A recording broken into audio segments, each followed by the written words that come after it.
There's some highly divisive news emerging from Washington, D.C. The Supreme Court has made a decision to invalidate Roe v.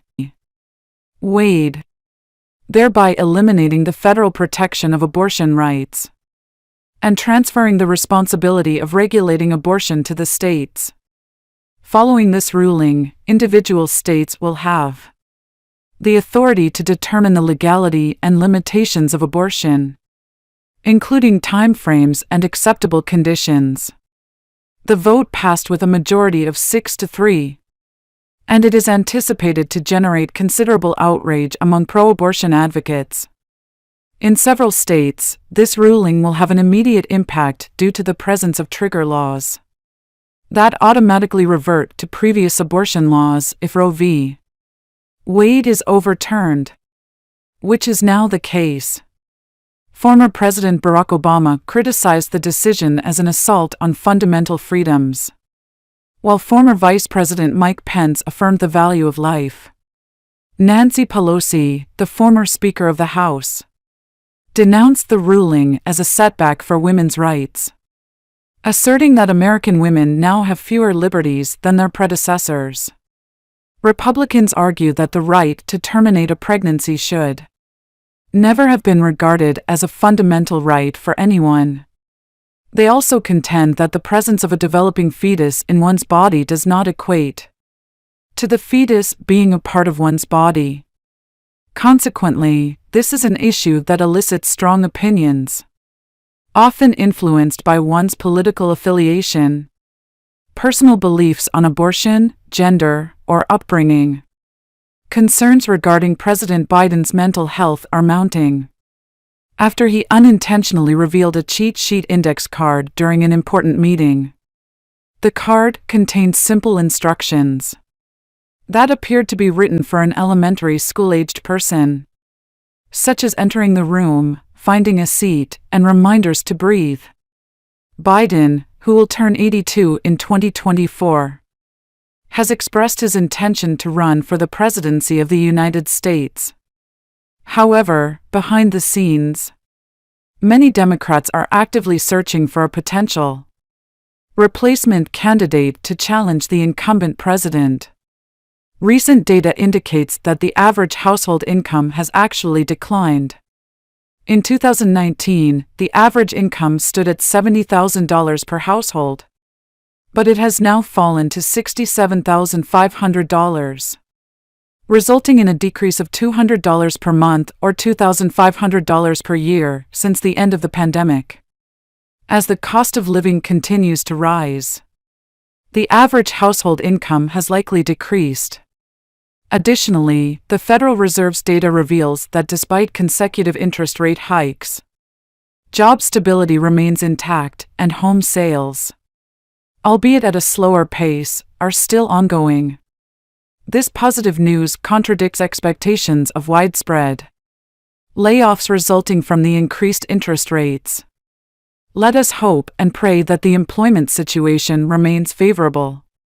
We will recognize that we are in a recession when major corporations, who have received more bailout funds than anyone else in America, begin widespread layoffs within their workforce.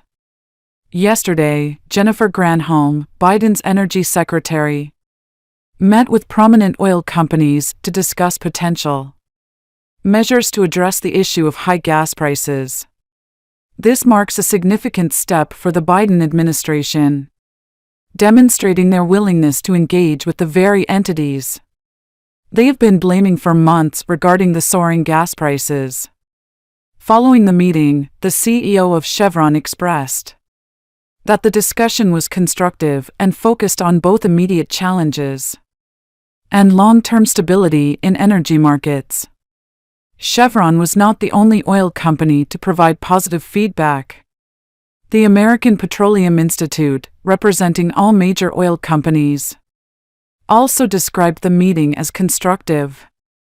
They highlighted the importance of finding ways to manage rising energy costs and create a more predictable environment for the global energy market.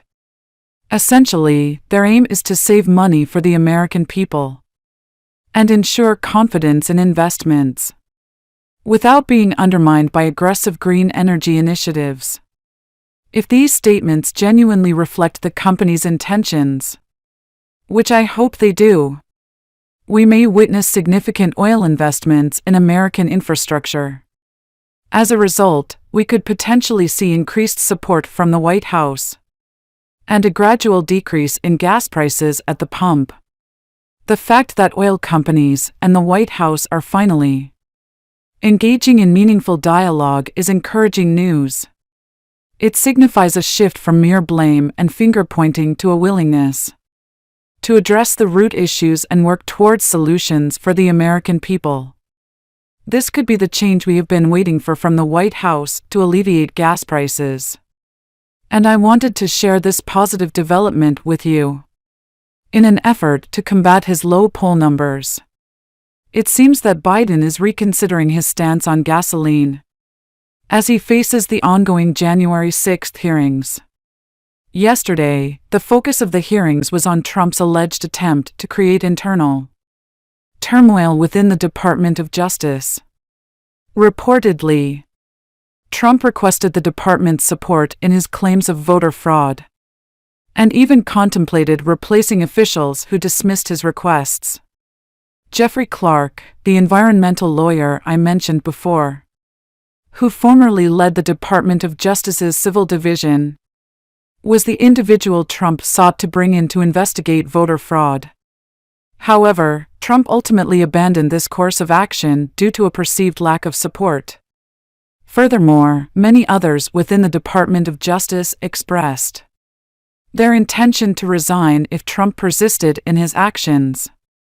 Ultimately, Trump decided against moving forward and did not promote Clark to any position of authority. However, a new poll released today indicates that 75% of independent voters believe their vote in the upcoming November elections will be primarily influenced by the state of the U.S. economy, inflation, and gas prices in 2022. They are essentially stating that the events of January 6, 2021, belong to the past, and their focus is now on the present and the future. As I have consistently emphasized on my channel, independent voters play a pivotal role in determining election outcomes and the direction of the country. Currently, their primary concerns revolve around inflation and high gas prices. Yesterday evening, the Senate voted 65-33 in favor of a bill that strengthens background checks for individuals under the age of 21 seeking to obtain firearms. The bill also allocates billions of dollars for mental health treatment and lays the groundwork for states to implement red flag laws. Red flag laws allow authorities to flag and temporarily prohibit individuals deemed high risk from purchasing firearms.